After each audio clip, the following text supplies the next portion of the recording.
Heart of Texas Sisters in Crime chapter meeting that's online. The last 2 months meetings were not conducive to trying them online. So we thought this would be our first best attempt to do this, and I'm really glad you all came. We are here, and we thank very much Maureen at the Laura Bush Community Library because she is helping host us today. Let me see, I have some announcements. Right now on Mondays, we've been posting flash fiction from some of our members. So if you have not been on our Facebook page, you can go back and read 100 to 200 word flash fiction short stories from some of our members from the last couple of Mondays. I'll post another new one tomorrow. We've got a couple of people who volunteered to do a round robin, and I'm looking forward to seeing how that turns out. Hopefully we'll be able to put that in the newsletter, the next newsletter we do.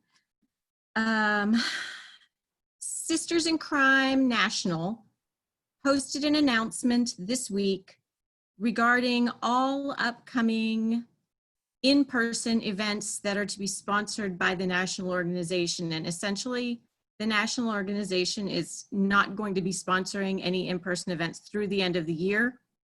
It's partially a safety issue, partially a liability issue.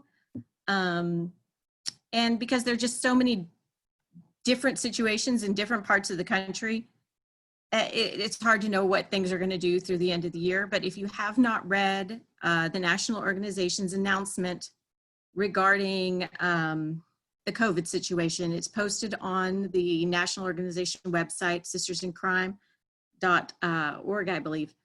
And please go ahead, take a look at it. It also includes that the Eleanor Taylor Bland Award application has been extended to June 22nd.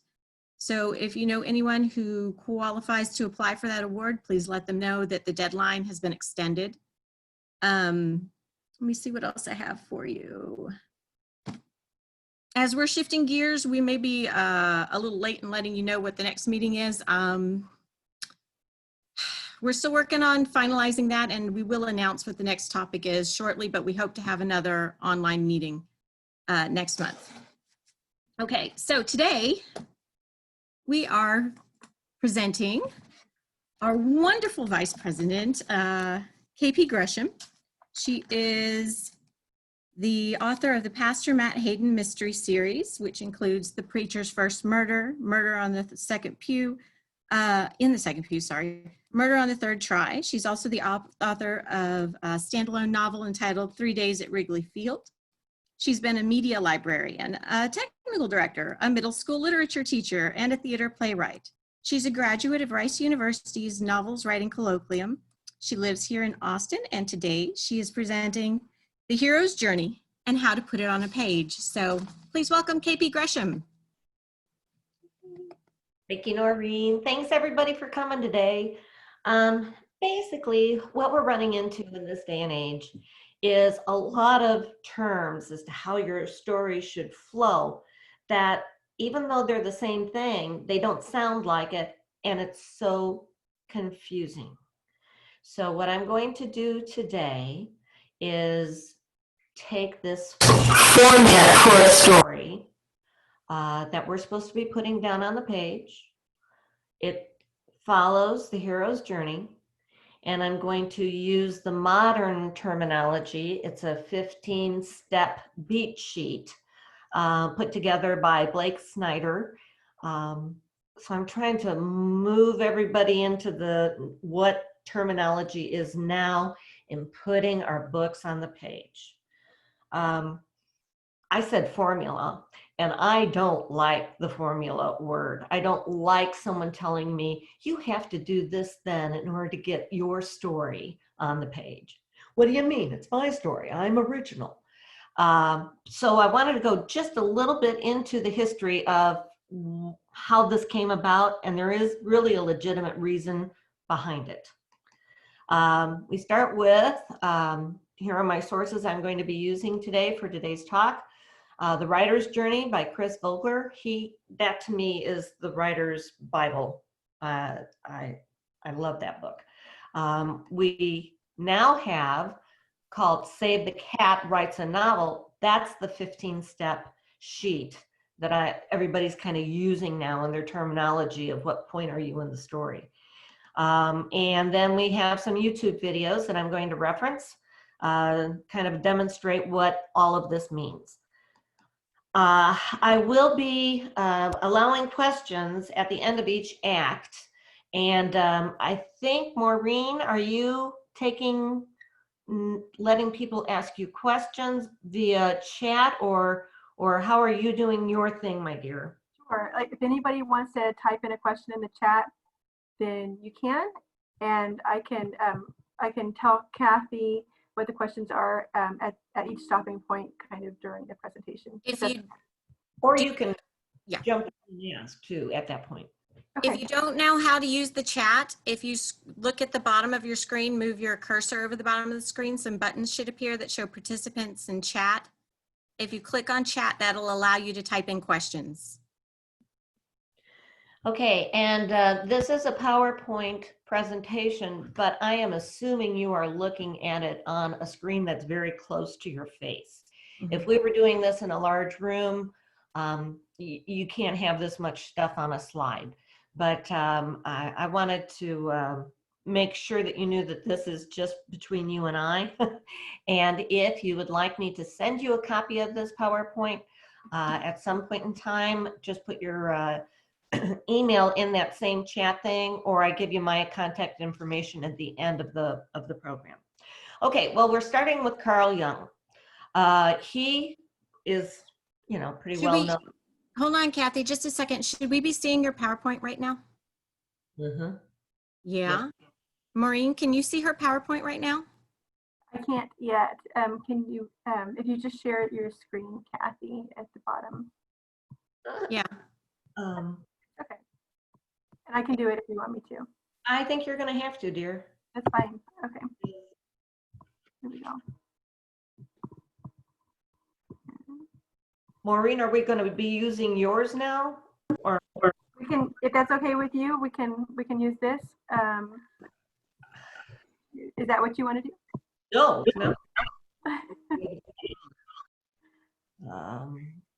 Don't know why we're not sharing. If you would rather try yours, that's fine. I can stop sharing. I can see it. You can see it, but this is. I can see it. Mhm. Yeah. I'm seeing it now too. But you're seeing Maureen's. You're not. Yeah. Here, I'm gonna stop sharing, and I can share it if you want me to. But if the bottom of your screen just say share screen one more time, I think it just came off. But those instruct. Let's see, what's this do?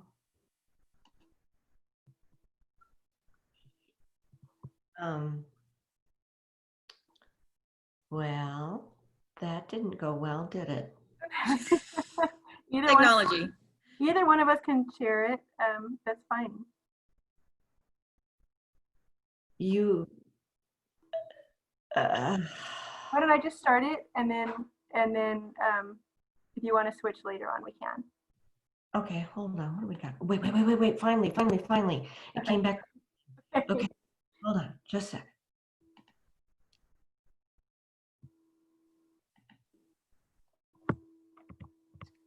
Can you see mine now?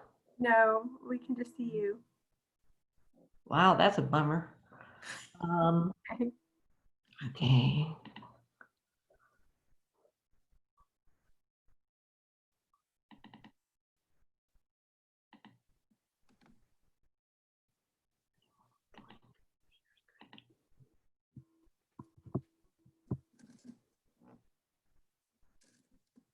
All right. Here we go.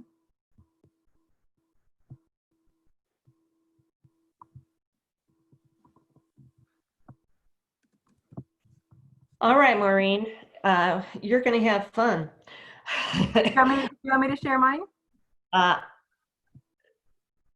apologize, people. We really had this all done. Let's see what we can do here.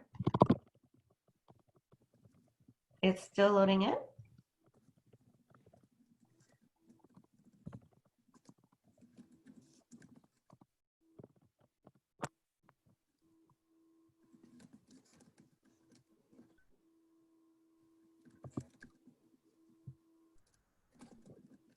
the wrong one. No, I'm moving the wrong one. We're gonna have to go with yours, Maureen. What's that? Let's make it happen. All right.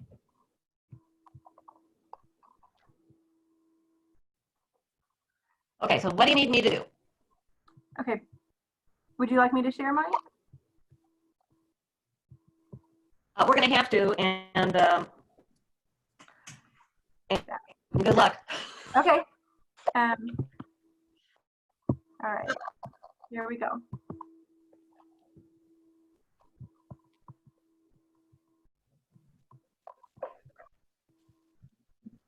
Is that okay?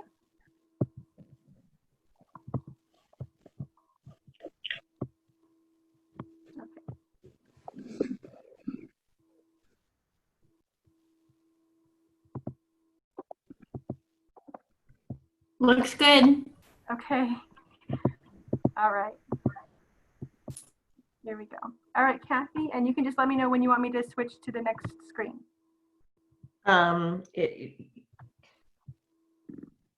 Okay, yeah, no problem. How about I point? Can I do that? Yes. Okay, so we were on Carl Jung. Carl Jung studied mythology. He studied Greek mythology and Norse mythology. He did Asian mythology. He did Can you see me? Yes. Giving you the sign here. Here we go. Sorry. Okay.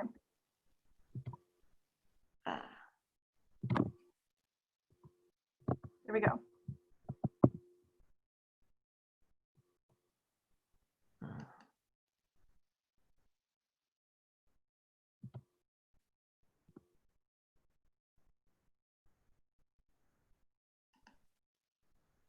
Okay, well, I can't see anything. So, Hero's Journey, Hero's Journey history. Carl Jung came up with the understanding that there were the same archetypes showing up in every mythology that he studied. And it didn't depend on the cultures. It didn't depend on what time, what era they were in. All of these archetypes showed up in the same place. And then he found out, you can do it now, that Carl Jung also got together with Freud, and they determined that these same characters were showing up in dreams as well. Then they went way off the charts and came up with this thing called the collective conscious, unconscious, and that we all kind of have these same archetypes all over our situation. Okay, little rattled here. The Hero's Journey history goes on with Joseph Campbell. Joseph Campbell studied Carl Jung. He determined next that there is a pattern which exists between every story. It isn't just the archetypes, but in the story pattern, there is a like thing amongst cultures, mythologies, whatever. And it occurs everywhere in mythology, in every era across the world, across our history. So, moving on to the Hero's Journey history, Joseph Campbell studied Carl Jung. I've got 2 books on there. And Joseph Campbell wrote 2 very interesting pieces about how to do the Hero's Journey. Then came along Chris Vogler. Move to slide 19. Chris Vogler took his Hero's Journey, the Hero's Journey concept that these 2 men came up with, and he came up with something called the Writer's Journey, and that was my Bible that I read. It's called the Writer's Journey. He's in his 3rd edition now. And going to the next slide, you see that Chris Vogler came up with a 3-act way of writing a story. We had the setup, we had the, my script is so small, I can't read it, but it's where everything happens. And then, I'm so sorry. Could somebody tell me what that slide says on the bottom? Confrontation, Confrontation, and then what's the last one? the resolution. Okay, so we have the setup, confrontation, and the resolution.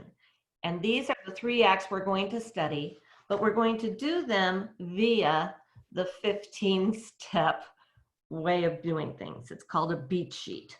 Going to the next slide, you'll see that Chris Vogler, there's the copy of the Bible that, as far as I'm concerned, the writer's journey. And then on to the beat sheet. With the onset of storytelling and the new medium of television and film, Blake Snyder created a similar hero's journey pattern that feeds directly from Christopher Vogler's work. This is a 15-step method that is now widely used across the filmmaking and publishing world. When you're proposing a book or an agent is asking for your book, they're oftentimes going to ask you for your 15-step pattern so they can just see if the book really flows and has the important beats that they want, which, by the way, I find very offensive.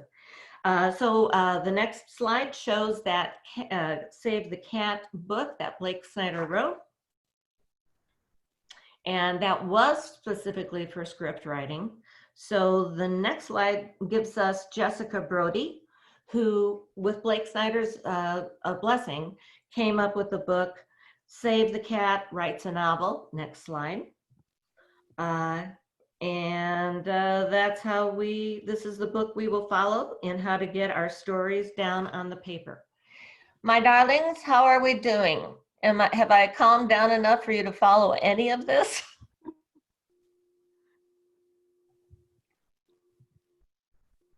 They all left. Oh God. Well, I'll just keep talking to myself then. Caution. In my opinion, because I just have such a rankling about somebody telling me that you have to write a story a certain way, I don't think this works for every book. But it sure does work for a lot of them. So that's why we're studying it, and that's why we need to be in the know with the industry. And caution, the beat sheet does not talk at all about conflict. Conflict is what makes a story. There are 3 levels minimum. Are you following this on the slides, Maureen? Let me go to the next one.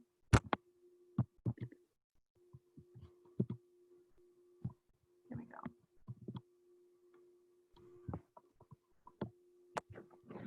So far we have 2. The beat sheet will not fit every book. The beat sheet says nothing about what truly makes a good story. Conflict.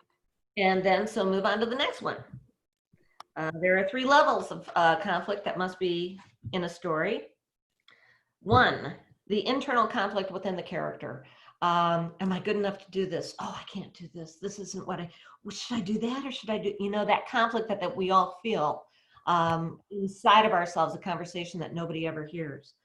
Number 2, the external conflict between me and the computer right now.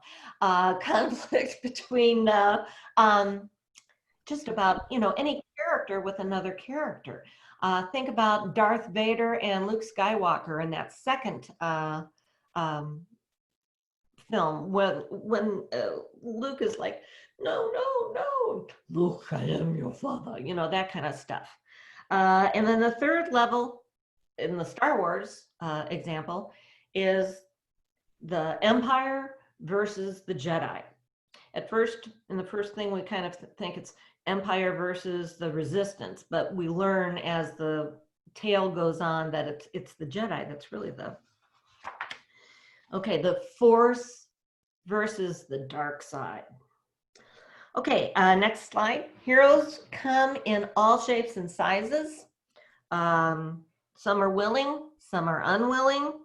Next slide. Examples. We have the group-oriented type of hero, Miss Marple. The loners, Sam Spade. Comedic, the Pink Panther. Dramatic, NCIS. I thought I'd throw in a TV reference. Catalyst heroes, Sherlock Holmes. And I'd like to look at this a little, that example a little bit. When you have a series character, like Sherlock Holmes, their specific hero arc is going to be really shallow. But as a catalyst hero, they are allowing someone else to have a fulfilled journey. So there is that kind as well. The bottom line is, next slide, the bottom line is that heroes are symbols of the soul in transformation and of the journey each person takes through life. So it's a journey kind of thing. Okay, I'm going to stop here right now because we're about to jump into the 15-step, we're the 15-step thing. And I'd really like to have people turn on their microphones and let me know that there are bodies out there because I can't see anything. Okay. Kathy, can you hear me? Yeah. James is here. Hi. Why can't you see? Hi, Kathy, it's Dixie. Oh, Dixie, hello. Oh my God, good to hear from you. Kelly. I sure will. Oh, hey, Kelly. Am I going too fast, too slow? Is this too crazy? What's going on with you guys? It's good. Well, all right. Okay, well then we'll just go we're on. If that's good for you. Yeah, Yep, All right. doing great. I'll go back to screen sharing if that's okay then. All righty, sounds good. Okay. Hey, you know what? Now I can at least see your screen. I can see your screen. Okay, so Act 1 setup. That's the setup portion that I was telling you about from Chris Vogler's journey. Act 1 is very quick, 10 to 20% of the novel. The first thing we do is we start in the hero's ordinary world, where I pointed. There you go. We establish the ordinary, or otherwise known as the mundane world of the hero. Before all of the action begins. We want to see where they came from. Think of the opening credits from the Beverly Hillbillies thing. Come and listen to a story about it. We found out before every single episode of that show where they came from and why this whole setup is important to how oddly they act when they get to California. Okay, next one. Now, often in mystery, I'm trying to really key these 15 steps for mystery writers. Often in mysteries, there is a prelude before we see the ordinary world. That's where the initial murder happens. Heroes nowhere around, but we see that we've got a dead body and there's a crime that needs to be solved. And you know what? That's totally fine. That's how you sometimes get a mystery kicked off, is you kill somebody or steal something or whatever. So guess what?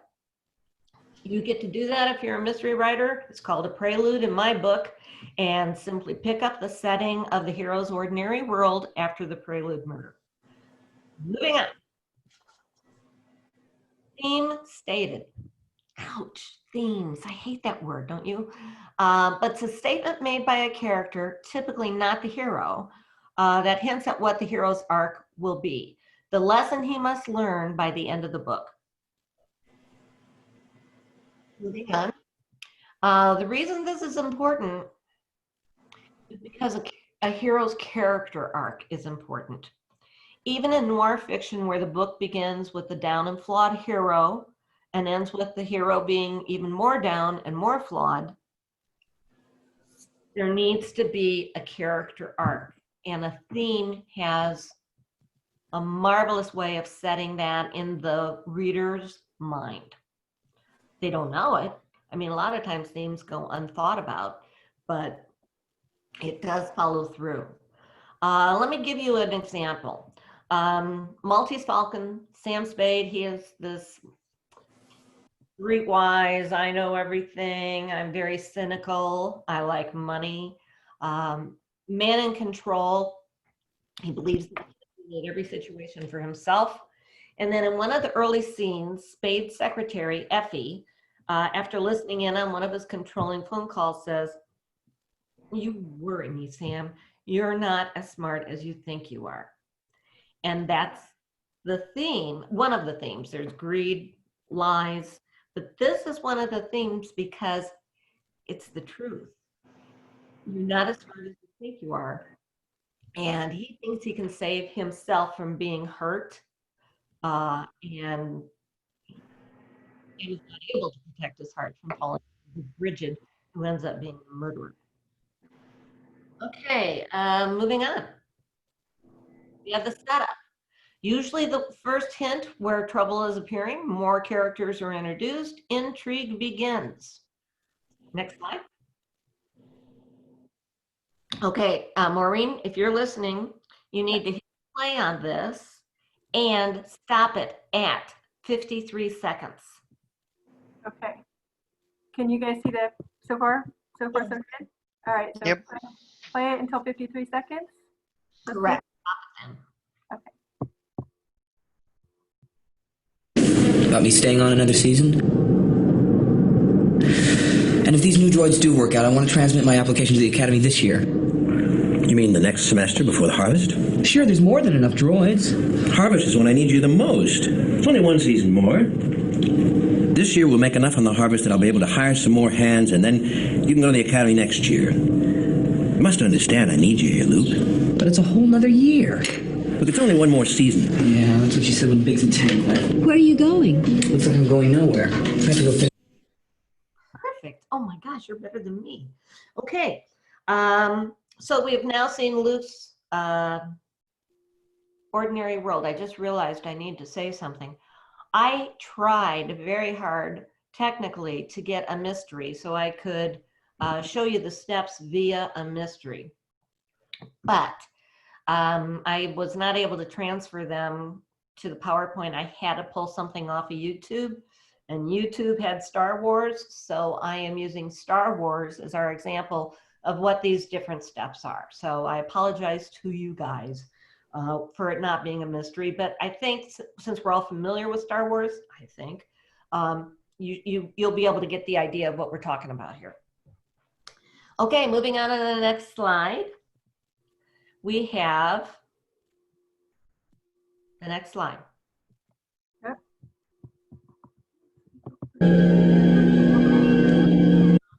No. The next slide should be number 45. Let me go. Hold on a second. Let me get out of this. It just keeps 45. There we go. Okay, so the next step after the first three, the Ordinary World, theme, stated, setup, is the catalyst. Or as we used to say in the old days, the call to adventure. Moving on. The call to adventure, from a mystery writer's point of view, the hero is often called in to solve a mystery. That's so, you know, it's just so common. But a really good detective also sometimes is called to right the wrong as well as solve the crime. And the catalyst needs to be a big enough event, a big enough call that it prevents the hero from being able to return to their status quo in the original world, the setup world. Moving on. Now, here we get into a little bit of controversy. The fifth step is the debate, or the hero resisting the call to adventure. Should he be involved? The purpose of this beat is to show the hero's reluctance to change. Next slide. However, in mystery writers, this step is the most questionable in my opinion. Often in mysteries, the hero is established as a cop or like a Sam Spade detective or Jessica Fletcher type, and they're going to jump in every time and say, yeah, okay, I'm in. And there's really not going to be any debate on their part at all. But then there are the more reluctant heroes, like a Poirot or like a Sherlock Holmes, who want to be cajoled into doing it. Like this case, Sherlock Holmes over and over again says, this case is not interesting enough for me. You know, but then the person who's bringing the case to him has to say something that'll, oh, well, maybe I will take it. And Poirot has kind of the same attitude. So as far as writers go, in my opinion, on this issue, you are the creator of your character. You get to say whether your hero would be reluctant to answer the call to adventure, for a good story if you can fit it in.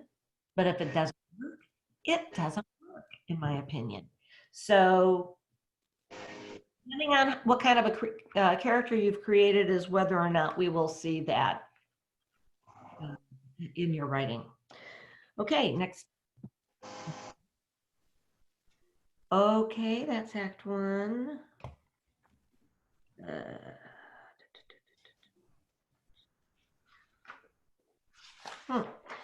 And I guess I had two slides there together the same.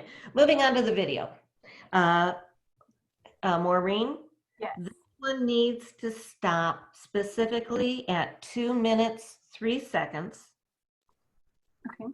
And in this particular setup, we're going to see both the call to action or the catalyst and the debate, because Star Wars did both.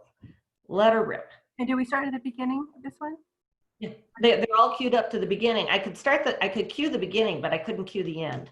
Okay, all right. Help me, Obi-Wan Kenobi. You're my only hope.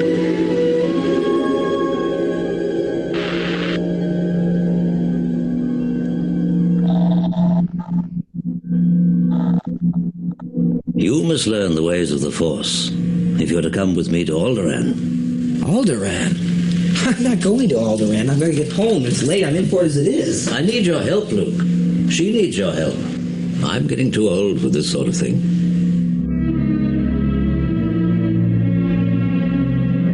I can't get involved. I've got work to do. It's not that I like the Empire. I hate it, but there's nothing I can do about it right now.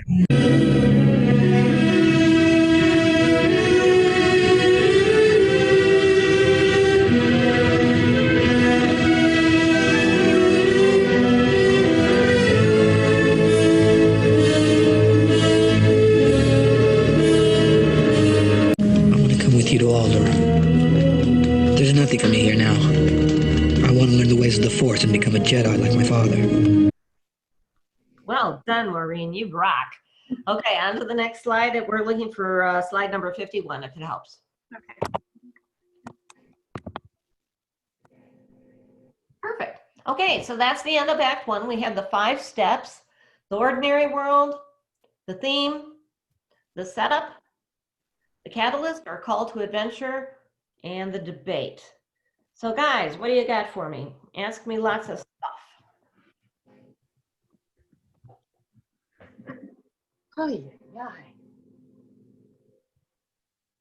You can unmute your stuff.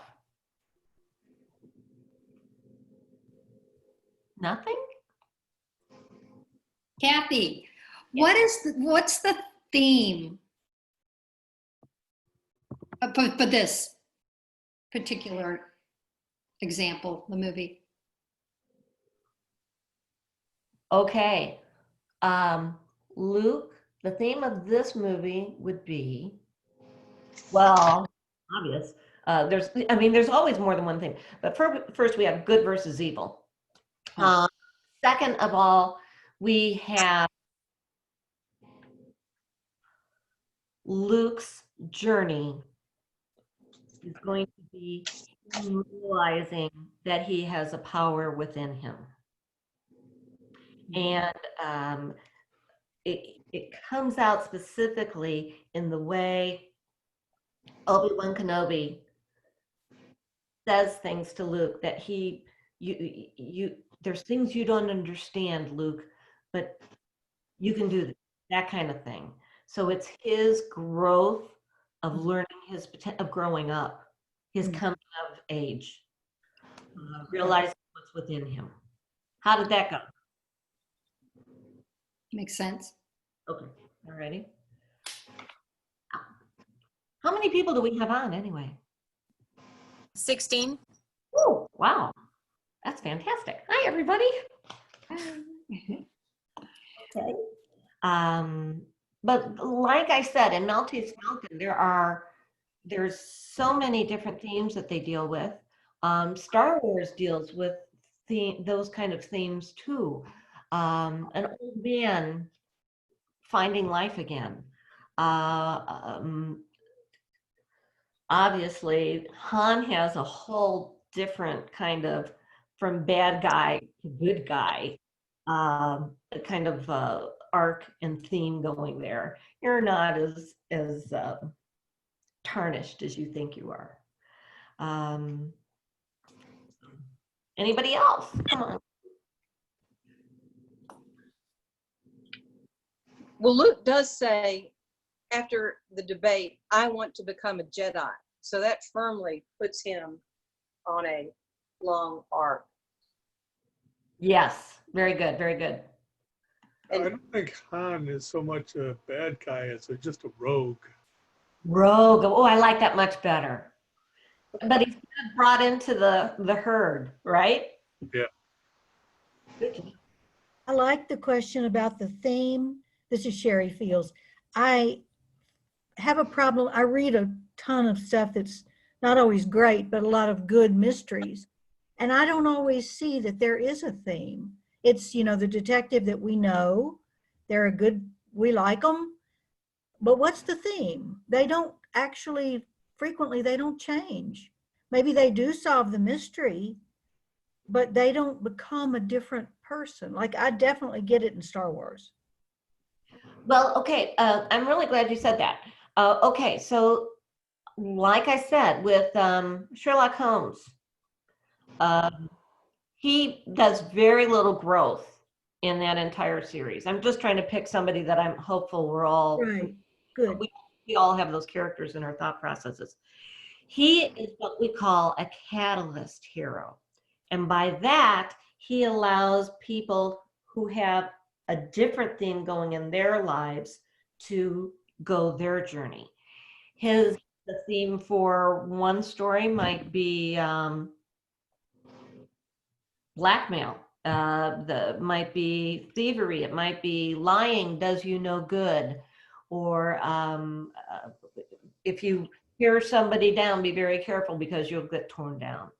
So Okay, that great. would be more of a catalyst hero who allows other people to do their journey. Thank you. That helped a lot.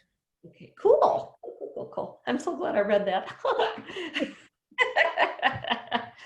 Okay, can we move on to the Act 2, I guess? Yes. All right, take her away, Maureen.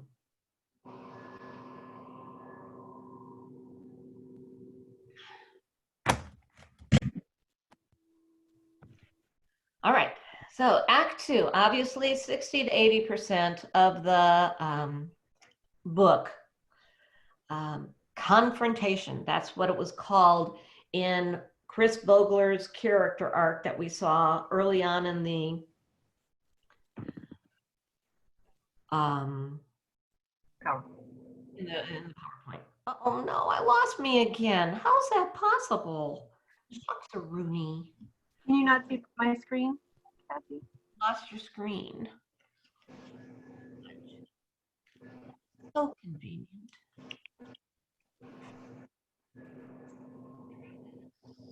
Oh, gotcha. Already.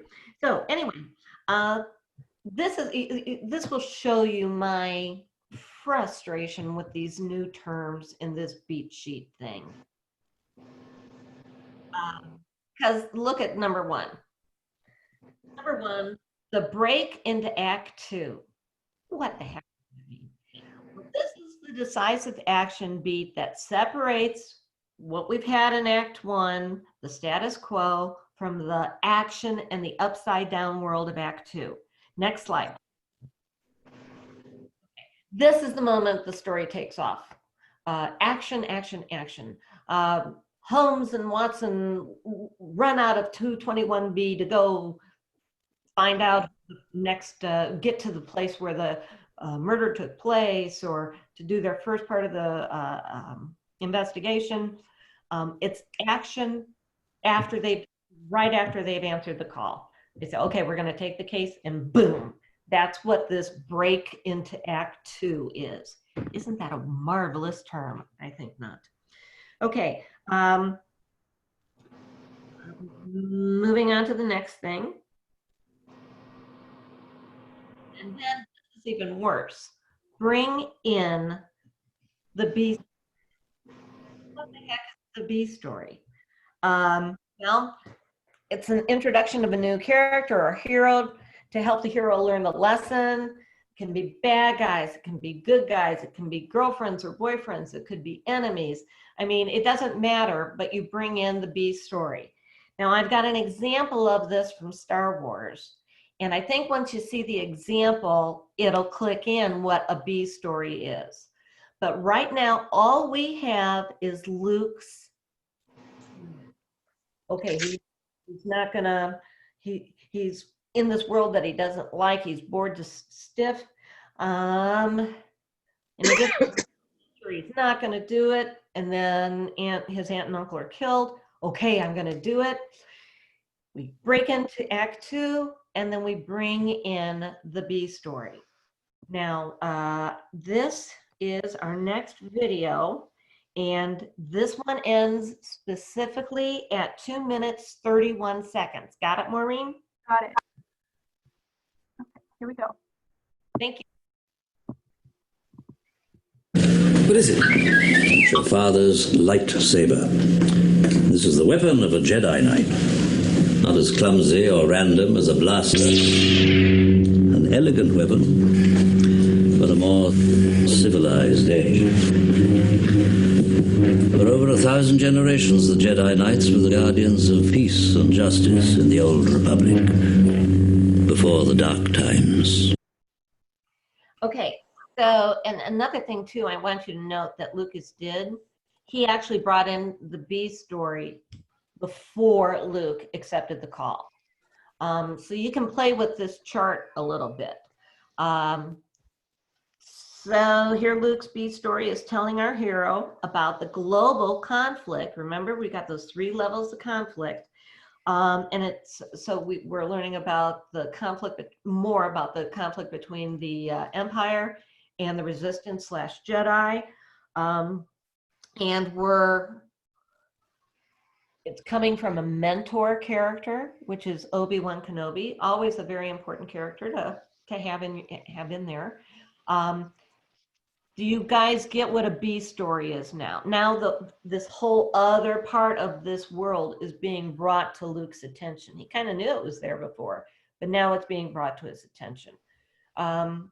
This one's kind of confusing, so I'm going to stop right now actually and ask if anybody has any questions about the B story.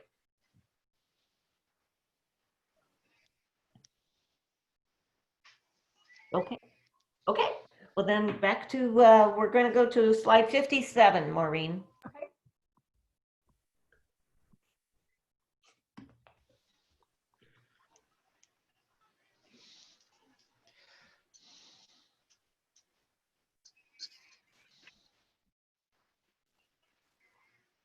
Golly, you're good at that. Man, I couldn't do it that fast. Okay, test allies and enemies. Sometimes referred to as fun and games. This is, where your investigation really takes off. You start meeting all these bad guys, all these witnesses. You're doing all this witness thing. Are they reliable or unreliable witnesses? Did somebody try to knife you in the back while you were going down the street? All that stuff. As Holmes would say, the game's afoot. Next slide. And this is going to be an example of the games afoot within the Star Wars story. Now, first off, realize at this time now, Luke has accepted the call to adventure. He's got his B story going on, so he's knowing there's a real big thing out there, way bigger than anything he knew about. And he has yet to meet Han Solo. So these are some of the creatures and things that he runs into in this games of foot kind of thing. And Maureen, this one ends specifically at 3 minutes and 53 seconds. Droids you're looking for. These aren't the droids we're looking for. He can go about his business. You can go about your business. Move along. Move along. Move along. He doesn't like you. I'm sorry. I don't like you either. You just watch yourself. We're wanted men. I have the death sentence on 12 systems. I'll be careful. You'll be dead. This little one's not worth the effort. Come, let me get you something.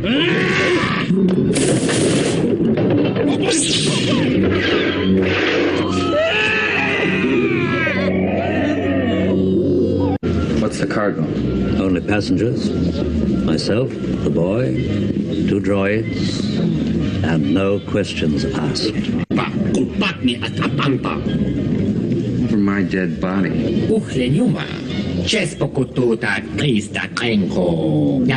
Yes, I bet you have. Good job, Maureen. Okay, so lots of allies, lots of we're first meeting Han. All stuff's breaking out. Next slide is number 59. And it is the midpoint, and it is literally the middle of the novel. Something that happens that raises the stakes, and the hero has no choice but to go forward. It's also called the point of no return in the Vogler book. For a long time, I did not understand the difference between the point of no return and something that happens later in Act 2, and that is the hero's worst nightmare comes true. So I'm really glad that I found this excellent video coming up explaining what the midpoint is. This fellow's name is Eric Edson. Actually, his whole presentation is just totally cool. But again, it's based on the old system of Vogler and doesn't take into account all of these 15 beats that people want us to use nowadays. So hit it, and it goes through 2 minutes, 10 seconds, Maureen, 2 minutes, 10 seconds. And this is called the midpoint sequence. The midpoint sequence is, to my eye and research, the most fascinating moment in the movie, because so many things are going on there. In character growth, it's the second major step of character growth. It is a plateau of change. It is called the point of no return. There is a sense up to this point, as things are compounding and the action and requirements are rising, there is still a sense, if the hero wanted to, they could give it all up and go home. In Thelma and Louise, at the midpoint, I don't waste a lot of time on repainting it for you, but at the midpoint, if they wanted to go home and face the music, they might have to spend 15 months in jail for manslaughter, or where it might be argued as true self-defense, which is what it was, the murder. I'm sure those of you who know Thelma and Louise, if they really wanted to go back to the ordinary world and live the rest of their lives there, they could do it. But at the middle of the movie, very middle of the movie, Louise robs a store. They don't have any money. And all of a sudden, she comes running out of the grocery store with money flying and her gun in her hand, and she throws it into the car, and she's grinning. She was not the bright one. And she throws it into the car, and she's grinning. And she said, "What did you do?" He says, "Well, we needed money." And they hit the gas and go into the second half of the movie. The point of no return in Thelma and Louise has now been crossed. They could have gone back, gotten 12 months, 15 months for manslaughter, aggrieved, whatever, right? And just get on with their life. You add murder to armed robbery, and you're not going back. Alrighty then. And we're going back to slide 61 now.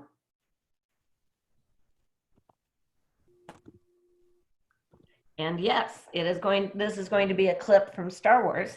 Now, we just saw Luke and Obi-Wan get through the defenses that were looking for them. We saw Obi-Wan pull out a Jedi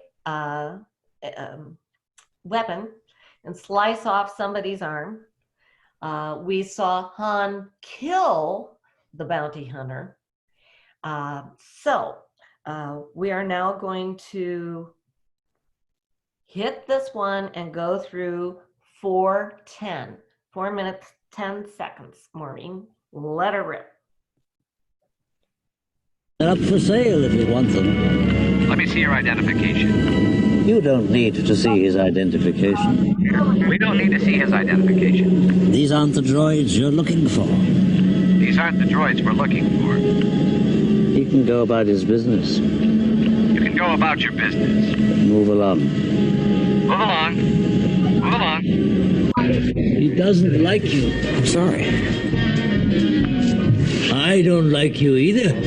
You just watch yourself. We're wanted men. I have the death sentence on 12 systems. I'll be careful. You'll be dead. This little one's not worth the effort. Come, let me get you something.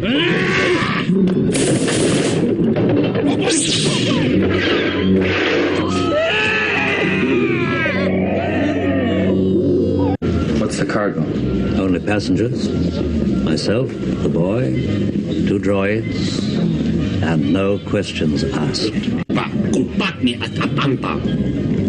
Over my dead body.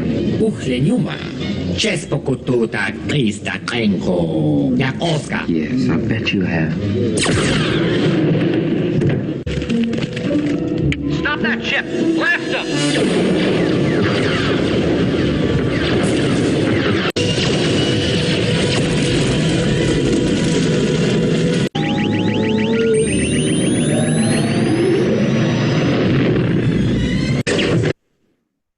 Okay, sorry about the repetition on that, but that's the point of no return. They're not going back.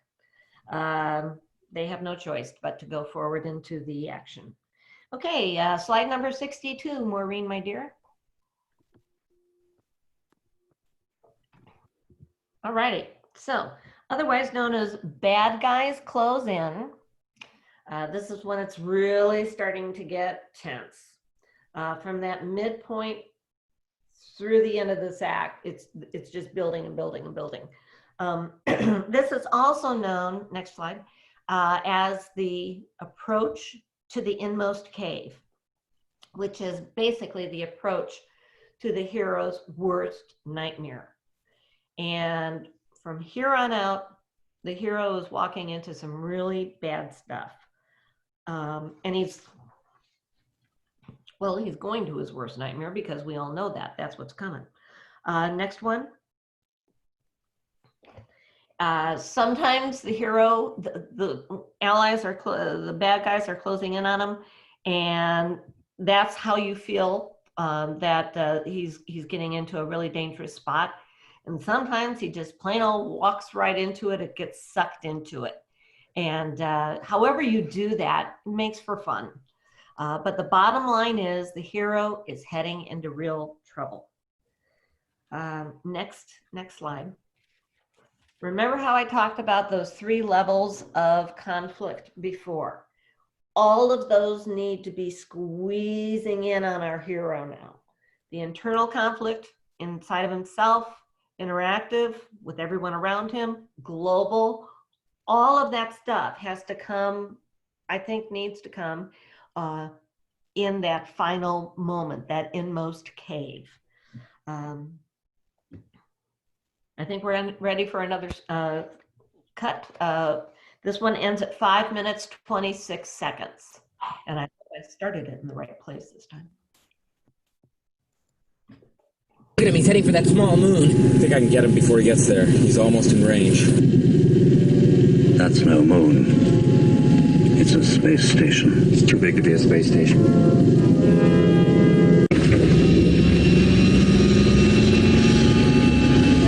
Joey, locking the auxiliary power.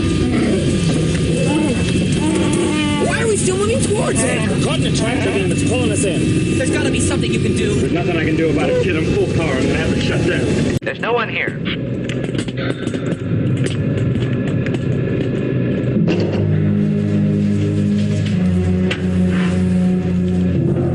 Boy, it's lucky you had these compartments. I use them for smuggling. I never thought I'd be smuggling myself in them. This is ridiculous. Even if I could take off, I'd never get past the tractor beam. Leave that to me. Damn fool, I knew that you were gonna say that. Who's the more foolish, the fool or the fool who follows him? Okay, back to slide 67, Maureen. And we are in the belly of the beast, right? We are in the belly of the beast now. And we're approaching the all is lost moment. Sometimes called the ordeal, sometimes called the dark night of the soul. Whatever you call it, it's the hero's worst fears coming to pass. They hit rock bottom. And again, all those conflicts have to merge into the hero's worst possible nightmare. Okay, next slide. And this one to me is kind of hard to pull off. This is a dark night of the soul. It is the hero's reflection on what has been lost. Now, unfortunately, the clip that we're going to show you, cuts off part of Luke's reaction to this worst thing that could possibly have happened to him. But in the movie, you might remember after Obi-Wan is killed, Luke is like, I can't go on, I can't go on, I can't believe this happened, I can't do this without Obi-Wan Kenobi. So we get a little bit of that dark night of the soul in the movie, unfortunately not in this clip. But this is an important beat that takes place so that we can see the hero is processing everything that's happened so far.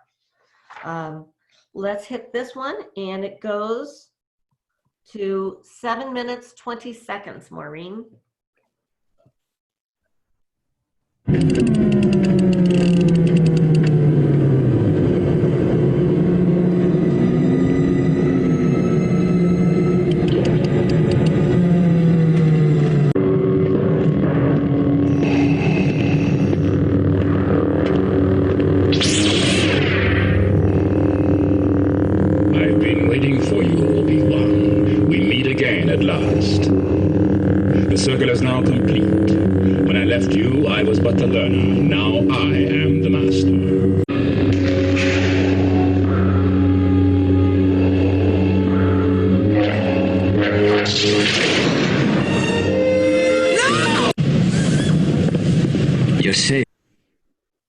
So we had in that scene, the three conflicts come together.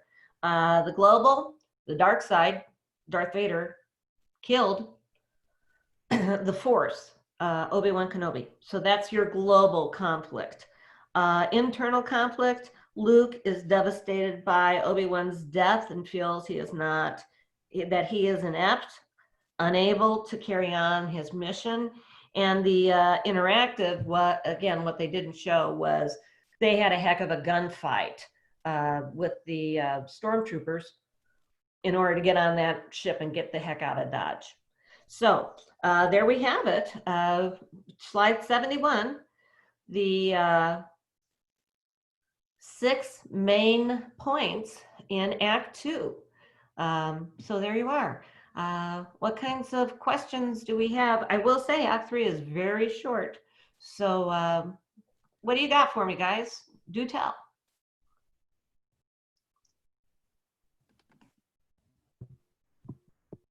If you have any questions, unmute so you can ask, or you can type it in. I don't know. Can you hear me? Yes. Oh, good. I think you're basically doing a better job of explaining the book than the book does. Congratulations. You put a lot of work into this. Well done. Kathy, what do you think about the mystery side of this Dark Night of the Soul? You said you find that challenging, or was that for the ordeal? No. The ordeal is not hard to find. But this one. But this one, okay. Well, let's go back to the Maltese Falcon example. The Dark Night of the Soul is when everybody's upset because the Falcon was a dud, right? And that guy leaves and Cairo leaves, but he's left with Bridget, and he proves that Bridget is the murderer of Thursby and his partner. And that happens just as the cops come, and he hands her over.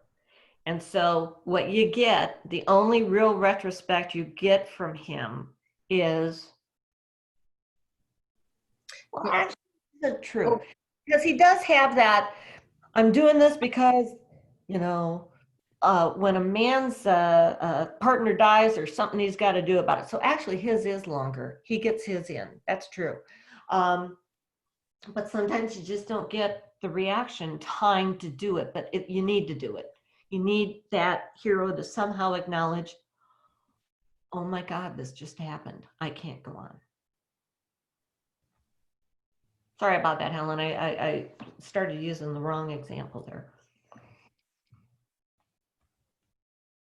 Anybody else?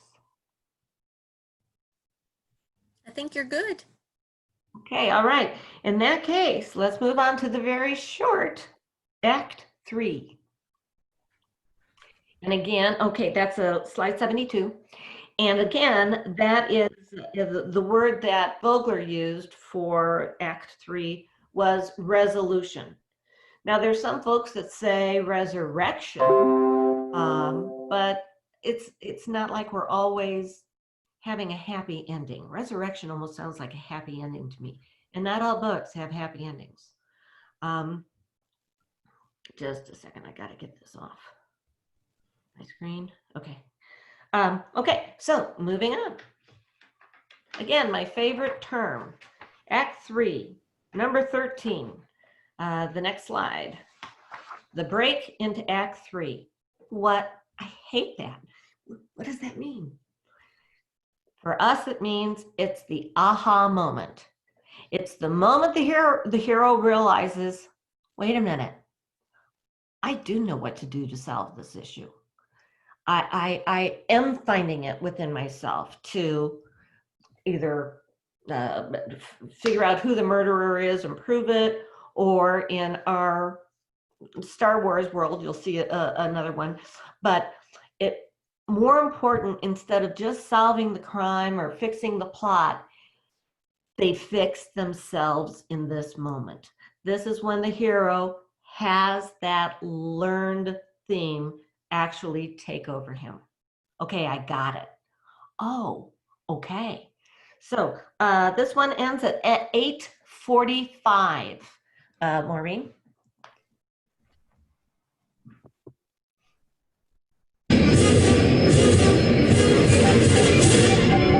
Use the Force, Luke. Let go. The Force is strong in this one. Luke, trust me.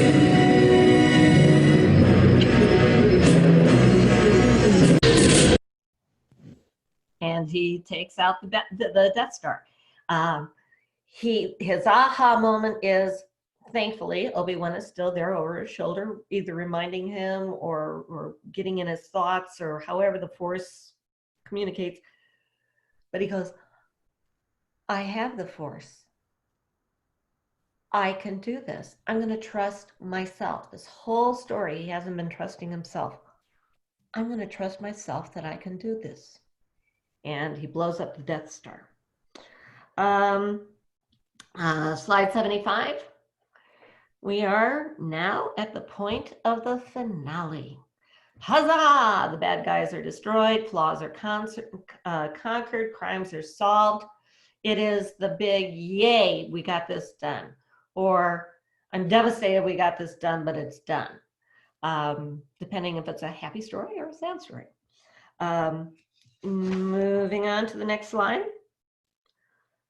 Consider the last scene of the Maltese Falcon. The Falcon is fake and the bad guys have failed, but worst of all, Spade turns in the woman he loved for murdering his partner.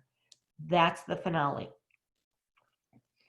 Well, I won't go into that yet. Are we ready for that? Yeah, well, actually, we are ready for that. Okay, the final image. This is so hokey in Star Wars, but it's the last thing that we're seeing on the part of our hero. What is the last thing we're going to hear from them? Give you an example. Think of The Wizard of Oz. Oh, Auntie Em, there's no place like home. Boom, go to black. The stories have that final thing that I got it. Let's see. Okay, yeah, let's throw up this is the hokiest image. You do have a slide 79. Oh, you don't? Okay, so I didn't even put it in because the hokey image, I mean, bless their hearts, George Lucas, at the end of Star Wars, when everybody is in this huge hall and Han gets a medal and Luke gets a medal and R2-D2 is now going to be okay, and they all stand on stage, and the final show is everybody on the stage looking out at this applauding audience. That's the final image of Star Wars. So, okay, that's the 3-act Vogler image broken into the 15-step Save the Cat book. Well, guys, what questions and observations and comments do you have? I'd really like to hear your feedback. That is slide 81.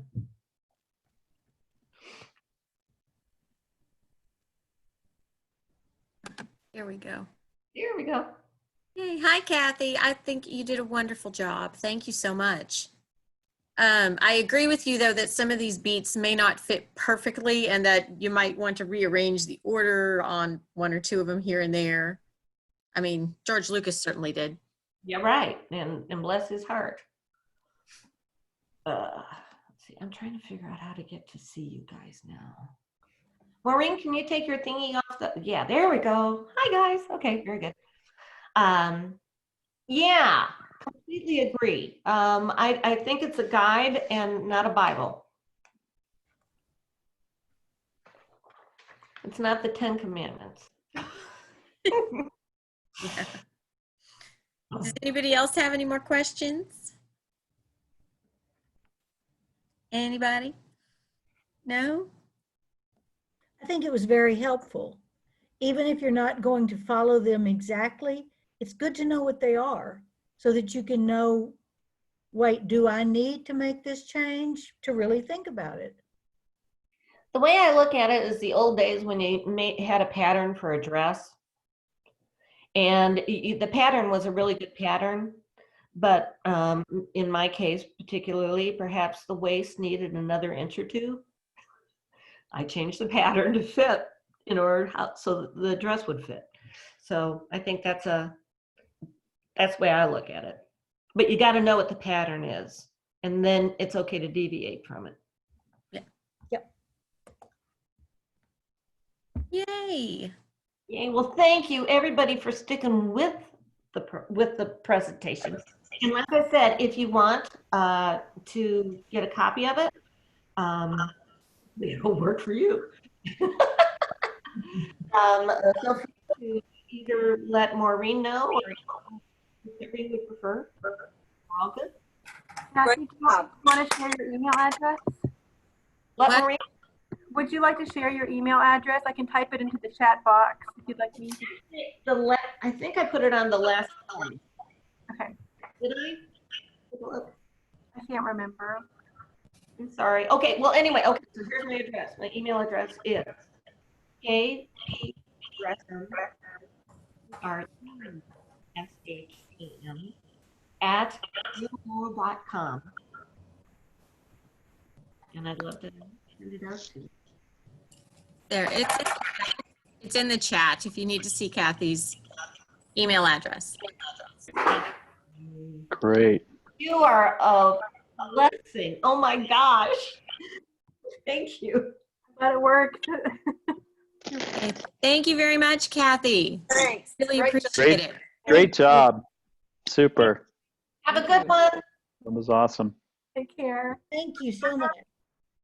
And I look forward to seeing y'all back next month. We will have another presentation, and you'll get an email letting you know when and what it's about. Sounds great. Thank you, Kathy. Thank you. Thank you so much. Bye-bye. Bye. Bye.